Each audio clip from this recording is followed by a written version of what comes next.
নারী কন্যা সুরক্ষা করি, সহিংসতা মুক্ত সমাজ গড়ি। এই স্লোগানকে সামনে রেখে নওগাঁর নিয়ামতপুরে বেগম রোকেয়া দিবস ও আলোচনা সভা অনুষ্ঠিত হয়েছে। দিবসটি উপলক্ষে উপজেলা প্রশাসন ও উপজেলা মহিলা বিষয়ক কার্যালয়ের আয়োজনে সোমবার সকালে একটি শোভাযাত্রা উপজেলা পরিষদ চত্বর থেকে গুরুত্বপূর্ণ সড়ক প্রদক্ষিণ করে উপজেলা পরিষদ চত্বরে গিয়ে শেষ হয়। পরে পরিষদ সভাকক্ষে অনুষ্ঠিত আলোচনা সভা হয়।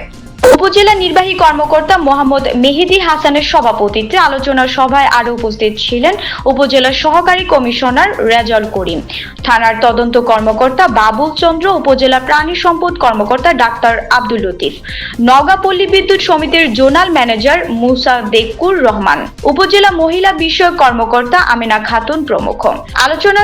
আলোচনা সভায় নারীর প্রতি সহনশীল হয়ে সমতার ভিত্তিতে বাংলাদেশ গঠনে নারী পুরুষ এক হয়ে কাজ করার আহ্বান জানান বক্তারা। আলোচনা সভা শেষে অর্থনৈতিকভাবে সাফল্য অর্জনকারী নারী মনিরা খাতুন, সফল জননী তালিকায় মমতাজ বেগম ও নির্যাতনের বিভীষিকা মুছে ফেলে নতুন উদ্যমে জীবন শুরু করা নারী জান্নাতুল ফেরদাউসকে জয়িতা পুরস্কার তুলে দেন অতিথিরা। আলোচনা সভা শেষে অর্থনৈতিকভাবে সাফল্য অর্জনকারী নারী মনিরা খাতুন, সফল জননী তালিকায় মমতাজ বেগম ও নির্যাতনের বিভীষিকা মুছে ফেলে নতুন উদ্যমে জীবন শুরু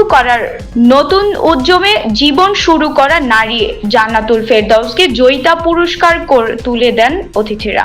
নতুন উদ্যমে জীবন শুরু করা নারী জান্নাতুল ফেরদাউসকে জয়িতা পুরস্কার তুলে দেন অতিথি।